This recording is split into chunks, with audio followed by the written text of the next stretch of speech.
Hello viewers, and welcome back to the channel. Now the year is almost over, so time for me to look back at some of the standout products I've had the opportunity to review in 2023 and which I recommend for you to buy and upgrade in 2024. Now I picked products that aren't super expensive but do stand out for offering performance, value for money, or in some cases just make life a lot easier, like this new lube from Smoove.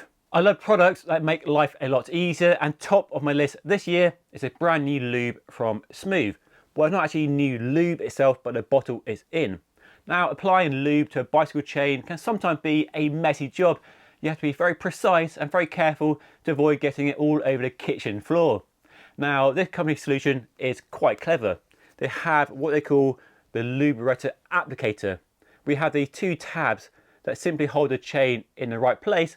So when you squeeze the bottle, the lube is applied to the middle of the chain on the pins and rollers where it needs to go and not where it doesn't need to go. It just makes the whole job a lot easier. So I'm a real fan of this product. It's one I use all the time. And it's also a really good lube as well. A dry lube that lasts a long time and doesn't turn your chain into a horrible gunky mess. It might not offer the efficiency benefits of a wax chain, but it's definitely a lot easier and definitely a lot cheaper. And in testing I've seen, it compares really well to the best lubes on the market. So that's been my favourite product of the year.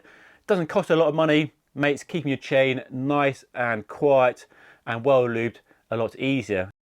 It's definitely not the most exciting launch this year, but if you're buying a gravel adventure bike in 2024, this is likely a group set you might be considering. It's a mechanical option, there's currently no Di2, but that's fine. I think mechanical is great for gravel bike packing adventure bikes where you have the simplicity and no battery to worry about on your group set. And the updates to the group set aren't massive. They build on the success of the previous group set but bring a few useful updates that have made the group set much easier for me to get on with compared to what SRAM and Campag are doing with their arguably more progressive group sets. And star of the new group set is this, a massive 1051 cassette.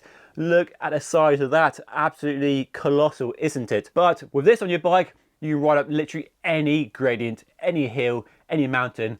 And when you're bike packing and your bike weighs a ton, with this you can get up any hill, whether big or small. And it now means you get a Shimano GRX gravel bike group set with a gearing range that matches what SRAM has been offering with its Eagle mullet setup for the last few years, their fusion of mountain bike and drop bar technology, which is something Shimano have lagged behind. If that cassette is way too big for you, there is a more modest 1045, which I've ridden on a few bikes and will probably be a more popular option. And if you don't like 1x, I know lots of you don't, there is a 2x option as well. And the performance is just fantastic and unflappable group set. Slick, reliable shifting in the mud and under load, loads of useful gears, powerful brakes, good ergonomics, what's not to like? It's also reasonably priced too, especially with some discounts I've seen if you're buying a group set and building your own gravel adventure bike. It's not perfect though, there are limited crank arm lengths, which is a shame, and there is no power meter option, which might be annoying if you are an aspiring gravel racer, but for us bike packing gravel enthusiasts it's less of an issue. So definitely not the most exciting launch this year, I know, but it's a solid workhorse group set that won't let you down and just impresses in the understated way that all Shimano products tend to. Just works, gets on with the job and doesn't make a fuss about it. So we now finally have a decent wide range gravel bike group set from Shimano to rival what SRAM have been offering for the last few years. Hopefully we'll see a Di2 version in the next few months. I'm sure that's in the pipeline, but as I said earlier, I think mechanical is where it's at for a gravel bike packing setup. Right, next up is Chamois Butt'r, the sponsor of today's video. Now, I don't leave the house for a bike ride without first putting some of this on down below, and you shouldn't either. As good as modern bib shorts are, this cream really ensures comfort on long rides by preventing any irritation occurring down below. And over the last 15 years, I have used many different chamois cream products, but this is definitely one of my personal favorites. And I'm not just saying that because they're sponsoring today's video. I used it about 10 years ago and it's been one I go to on a regular basis. So I genuinely recommend this product, it really is very good. I like the fact the company is family owned, they make everything in the US, no horrible nasty chemicals, and it all washes off your clothes and your skin very easy as well. And it comes in many different versions. This is Euro style, one of my favorites, which gives a nice cooling effect when you first apply it, which feels nice, shall we say. It definitely wakes you up. And this tin balm is perfect for the longest rides. It's a bit thicker, it leaves a nice protective barrier between you and your shorts, and it lasts blimmin' ages. And I'm talking a proper all-day ride too. 5, 6, 7+ hours, long past the point when other products are no longer working. So you can buy it in different size tubes and tins like this, which last for ages and are good value for money as well. One of these will last you a very long time indeed. But I'm a big fan of the small sachets for bike packing. So a one-time application, stick a few of these in your frame bag and you are golden. Now personally, I've had the worst saddle discomfort and sores when bike packing because you're riding all day in the same pair of shorts and often through horrible weather. And when you're bike packing, you try to keep the weight of your bike as low as possible. So taking a tube like this probably is a bit too far. But some of these sachets, absolutely fantastic. A really handy way to boost your comfort. If you want to try some for yourself, check out their website at the link down below in the description. And if you're watching in the US, you can use the code JustRideBikes20 for 20% off your order on chamoisbutt'r.com. And if you're in the UK, check out the retailers down below. Merlin Cycles, Sigma Sports and SDJ Sports. Right, on to the next product. This is a brand new Garmin Edge 840 GPS bike computer launched earlier this year.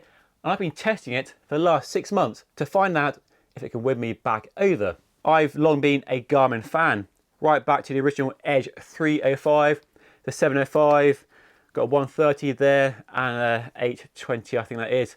And I use them a lot. I've tested lots and I bought lots over the years. But somewhere along the way, I think with the 820 was it, or the 540, I forget, they lost my loyalty thanks to flaky reliability and generally the software not being up to scratch and just being difficult to live with. And for that reason, I switched to Wahoo with their Bolt and then the bigger Roam. And I've been quite happy with those computers for the last couple of years. They work really well, they're very reliable and have all the features I need. But during that time, I have been keen to see what Garmin have been doing and tested the 840 this year to find out whether it may be time to switch back from Wahoo to Garmin. It took me a while to get my head around the computer, I have to admit, but once you figure it all out and understand where everything is and tune it to how you ride, it becomes a breeze and it's easy to live with. I like the general design of the computer, a nice size screen, good color. It's a touchscreen, but we also have buttons around the edge as well, so a fantastic combination of tactile buttons and a touchscreen, which is very responsive and works well in the rain and when you're riding along at speed. Now you can customize the computer by setting different bike profiles. So I have one for road, one for gravel, and one for mountain biking with different data screens set up for each profile. Some of the standout features include the insane battery life, which is tremendous and better than the Wahoo and the Hammerhead Karoo in my experience. They claim up to 32 hours and I can definitely vouch for that. And that means you can ride several days or several weeks perhaps without charging it up. And when you do charge it up, it's a USB-C port, so nice and quick. So the computer is packed full of features and there are far too many for me to go through right now. DC Rainmaker will have a more in-depth review. There are features you'll naturally gravitate towards and some you won't find that useful. One I do like at the beginning of a ride is real-time stamina. It's a way of helping you to get an insight into your freshness on that day. To give you an idea of how hard you can push yourself and how far you can ride that day. And I generally find it to be pretty on the money in terms of how fresh or not I'm feeling on any given ride. Now, one of my favorite features of the new Edge 840 and something I've enjoyed using a lot on my rides over the last 12 months, but definitely not exclusive to Garmin because Wahoo and Hammerhead have their own versions, but I think Garmin do it best, is Climb Pro. So when you're approaching a climb, it comes up on your computer, whether through a route or it just knows the road you're on and tells you how long the climb is and how steep the gradient will be and how long it will take you to get to the summit. And I find that really useful if you're riding somewhere new don't know the roads or the climbs at all, and it helps you pace yourself on those climbs. Now sometimes it's nice not to know how much climbing there is coming up, but I think most of the time it's better to be informed about the road ahead, and the Climb Pro does that really well. So in summary, this is a big improvement on my previous experience of Garmin, and a very polished and very slick bike computer. They're great for following routes or upping your training. And I am kind of tempted to buy one if I see one in the New Year sales. So definitely a computer I can recommend. If you watched any of my videos this year, and I'm sure you have, you might recognize this white helmet here.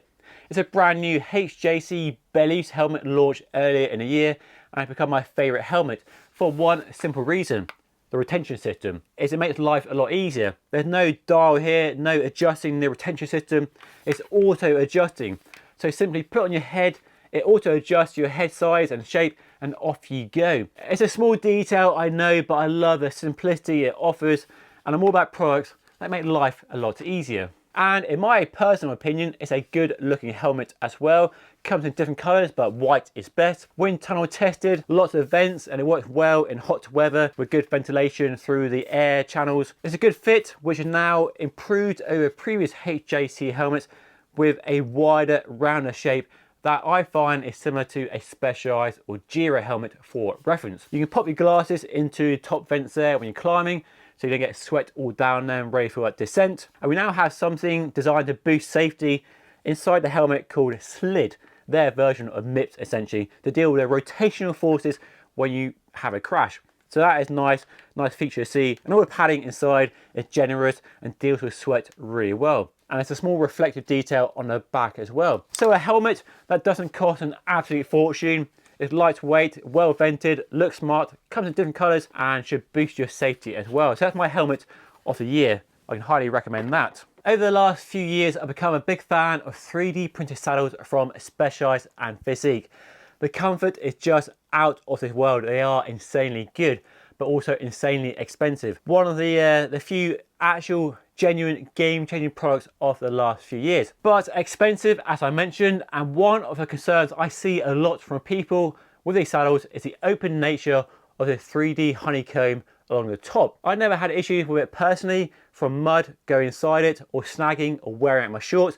It's been all fine, but I do hear your concerns. And Specialized heard your concerns as well and have covered it up with a brand new saddle. It's the slightly more affordable Power Expert, and for the last 4 months I've been riding this saddle, and the comfort and performance and the price are really appealing. It definitely looks a bit less odd on a bike like this one does, but the downside is nobody knows you spent £400 on your saddle, which this one definitely is a flag for. So that comfort boosting lattice structure is now located to just the main sit bone areas, which you can see just there underneath a smooth cover. So it's a really interesting fusion, meeting point of future and current technology. And what that actually means is a less severe dent on your wallet. This saddle is about £200 cheaper than a top of the range model. So big price difference. Thankfully, comfort hasn't been compromised in that pursuit of a lower price point, although it may be a little firmer than a regular 3D saddle. And the support from the mirror technology on the sit bones is very good, but doesn't have that same floaty sensation of that top of the range saddle, but is better in my experience than a more conventional foam padded saddle like that one there. And it does look a bit smoother and a bit more normal. And I like the shape of a power saddle. It's definitely designed for aggressive head down aero racing people, but I've used it on a gravel bike and an endurance bike with a more upright position, and it's just fine. So works well if you aren't going hammer and tongs. I've used it for quite a few months now, and it's nice and intact in terms of reliability. Alloy rails, got 2 bolts there for adding accessories. So just a really good saddle. Still expensive mind, but not as expensive as a top end 3D saddle. So definitely bringing that technology to a slightly lower price point, which is great to see. I'll put links to all the products featured down below in the description. So if you click on any of those links, I may earn a small affiliate fee, which helps support the channel. And don't forget your discount code for getting some Chamois Butt'r to make sure your ride is as comfortable as it can be. But that's all for today. Thank you so much for watching. I'll see you again very soon.